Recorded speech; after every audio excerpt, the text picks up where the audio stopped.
Hi, kindergartners. It's Mrs. Tiric here, ready to read to you a classic, Cinderella. Here we go.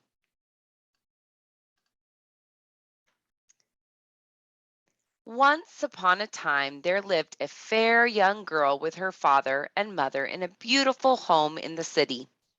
She was as happy as she was good, and she had all that her heart could wish. But by and by, a sad day came, and then many sad days. Her mother fell ill and died. Then, some time after, her father married again, but the stepmother was cross and unkind. And to make matters worse, she had two daughters of her own who were as cross and unkind as she. They were so idle and selfish that they made the poor young girl do all the work about the house. She swept the floors and scrubbed the stairs and made the beds and cooked the dinner and washed the dishes. And when all the housework was finished, she had to wait on her two proud stepsisters, make their fine dresses, and brush their hair when they went to bed. They slept in fine rooms where they were big, soft beds and long mirrors in which they could see themselves from head to foot. But she was sent to lie on an old pile of straw in the attic where there was only one broken chair. And when her day's work was done, they made her sit in the chimney corner among the ashes and cinders and called her Cinderella, the cinder maid. But even dirtied with dust and cinders, she was far more beautiful than they. It happened at this time that the prince, whose father was king of that country, was nearly 21 years old. To celebrate his birthday, a splendid ball was to be given at the royal palace. Invitations were sent out far and wide. Cinderella's stepsisters went wild with delight when they received an invitation. They were proud and happy, imagining what they would wear. For days and days, they talked of nothing but clothes. I'm going to wear my blue velvet dress and trim it with fine lace, said the elder sister. And I am going to wear my pink satin with diamonds and pearls, said the younger stepsister. But the ball only meant more work for Cinderella. She had to wash her stepsisters' dresses, iron their laces, press their ribbons, and put their ruffles in order. And when they quarreled over who would look more beautiful, it was Cinderella who made peace between them. In the evening, when she brushed and braided her hair, the elder stepsister said, Cinderella, don't you wish you were going to the ball tonight? Oh, you are only teasing me, she replied. It is not for me to go to so fine a place as that. You are quite right, snapped the younger sister. Who would ask a dirty little ash sweeper to go to a royal ball? You're only fit to dance with your broom. Cinderella said nothing and only kept arranging their braids and curls. At last, the stepsisters were ready and the carriage came clattering to the door. They climbed in and were whisked away to the ball. Cinderella watched the carriage until it disappeared from sight. Then she sat down by the kitchen fire and cried. As Cinderella wept and sobbed, she heard a kind voice say, Dry your tears, my dear, and tell me what the matter is. Cinderella looked up to see her godmother, who was a fairy, standing before her. I wish I could, I wish I could, I wish, sobbed Cinderella. I know, said her grandmother kindly, godmother. You want to go to the ball, don't you? Yes, said Cinderella. Well, now, said her fairy godmother, I know you are a good girl, and so let us see what we can do. Come now, run it into the garden and fetch me a pumpkin. Cinderella wondered how a pumpkin could help her go to the ball, but she ran outside and soon returned with the finest pumpkin she could find. Her godmother scooped up out the inside and then tapped it with her wand. Suddenly, the pumpkin grew into a fine golden coach lined with red satin. while its curling vines looped themselves into 4 delicate wheels.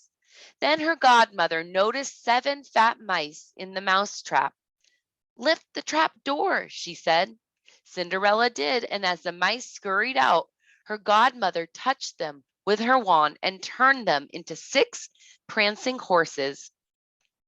The last and the biggest mouse she turned into a fat, jolly coachman with a fine set of long whiskers. "Now, dear," she said, "go into the garden and bring me 2 green lizards behind the watering can." Cinderella carried the lizards back to her godmother, who touched each one with her wand and turned them into footmen, their green uniforms sparkling with silver and gold. They leapt up behind the carriage and stood waiting there as if they had been footmen all their lives. Then her godmother said, "Here is a carriage fit to take you to the ball. Are you pleased with it?" "Oh, yes!" cried Cinderella, and she was about to leap into the coachman when she thought of the rags she was wearing. "Oh, but dear godmother," she said, "what shall I do about my clothes?" Her godmother laughed and touched Cinderella with her wand. The girl's ragged frock became a rich dress of gold and silver, spangled with jewels every color of the rainbow. Then Cinderella asked, "And grandmother, how shall I dance?" She pointed to her bare toes, which peeped from beneath her beautiful dress. "Goodness me, I quite forgot the shoes," said her godmother, and then she took out of her pocket the most delicate pair of little glass slippers, which fit Cinderella perfectly. "Oh, godmother, how can I ever thank you?" cried Cinderella. "Never mind about thanking me," said the godmother. "Only remember to do exactly as I say. You must leave the ball before 12 o'clock. If you stay a moment after midnight, the coach will turn back into a pumpkin, the horses and the coachman will become mice, and the footmen will turn to lizards. Your beautiful dress will vanish, and only your rags will be left behind." "I promise, godmother, I will return before midnight," said Cinderella as she stepped into the golden coach. The coachman cracked his whip, the footmen jumped up behind, and the 6 fine horses galloped away like the wind. When Cinderella arrived at the palace, the prince himself ran to welcome her. He gave her his hand as she stepped out of the coach. When they entered the hall, the music stopped. The people fell silent, and all eyes turned to Cinderella. "How beautiful she is!" they whispered to each other. The king himself whispered to the queen that he had never seen seen so fair a maiden. Then the music struck up again, and the prince led Cinderella out to dance. She danced so gracefully that everybody thought her even lovelier than before. All night long, the prince would dance with no one but Cinderella. She was so happy that she forgot to look at the clock, and before she had stayed even half as long as she wished, she heard the clock begin to strike 12. At once, Cinderella remembered her godmother's warning, and she rose up and ran from the room. But as she hurried down the steps, one of her glass slippers came off. As the clock rang out the last strokes, 9, 10, 11, 12, the coach became a pumpkin again, and the mice and lizards scampered away into the shadows. As Cinderella hurried out through the great gate, her beautiful dress turned back into her old ragged frock. Moments later, the prince arrived. He asked the guards if they had seen a princess pass that way. The guards replied, "We saw only a poor girl in rags, your highness." The, then the prince went back, shaking his head sadly, for he did not know the name of the beautiful stranger with whom he had danced all night. And he had was the shining glass slipper she had left behind. Cinderella ran through the night and finally returned home, tired and cold. All her godmother's gifts, all she had left was one glass slipper. She took it off and tucked it carefully into her pocket. Then she sat down by the fire to wait for her stepsisters to return. Sitting among the ashes as usual, they cried when they came in, "Come, be quick and help us get ready for bed." As Cinderella hung up their dresses and brushed their hair, her stepsisters chatted about the ball. "There were so many beautiful ladies there," said the elder stepsister, "but of course none as beautiful as we were except perhaps a stranger princess who danced all night with the prince. But she acted so strangely," broke in the youngest stepsister. "Did you see when the clock struck 12? She ran away without bidding anybody good night." "Cinderella," snapped the elder sister, "are you listening at all? Off to bed with you. You look as if you were dreaming already." Cinderella climbed the stairs to her wretched bed in the attic. The next day she was back at work, sweeping and scrubbing as hard as ever. Meanwhile, the prince could think of no one but the lovely stranger whose name he did not know. He sent men all through the land to invite every young lady to try on the little glass slipper, and he declared that he would marry the one whose foot the slipper fit. The glass slipper was placed on a purple velvet cushion and carried around to every house so that each lady might try it on. When the messenger arrived at the house where Cinderella lived, the proud stepsisters were so excited that their hands trembled. "I shall try it first," said the elder. "No, my foot is smaller than yours," cried the younger, and they pushed each other very rudely. The elder stepsister snatched the slipper and began to try it on.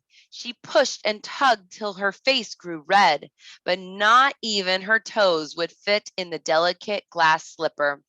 Then the younger stepsister took it. She managed to squeeze her toes in, but the heel would not go on. "Silly thing, I don't believe it was meant to be worn," she cried as she kicked it off and burst into tears. As the messenger picked up the slipper, a quiet voice said, "Please, may I try it on?"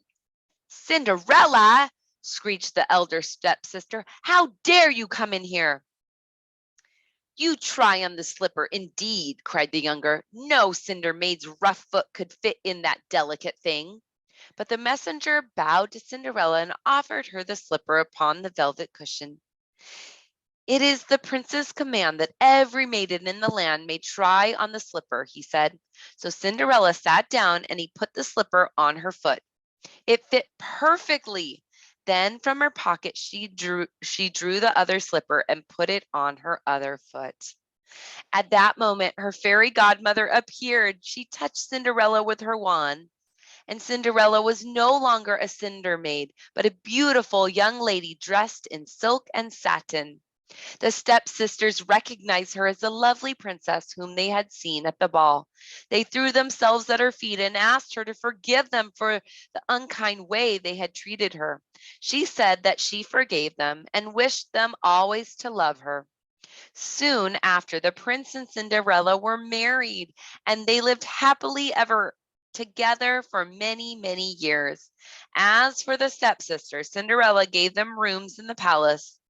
They left off their cross, ugly ways, and by married two gentlemen of the court. For from their stepsister they had learned that far more important than a fine dress and a fancy hairdo are a kind heart and a generous spirit. The end.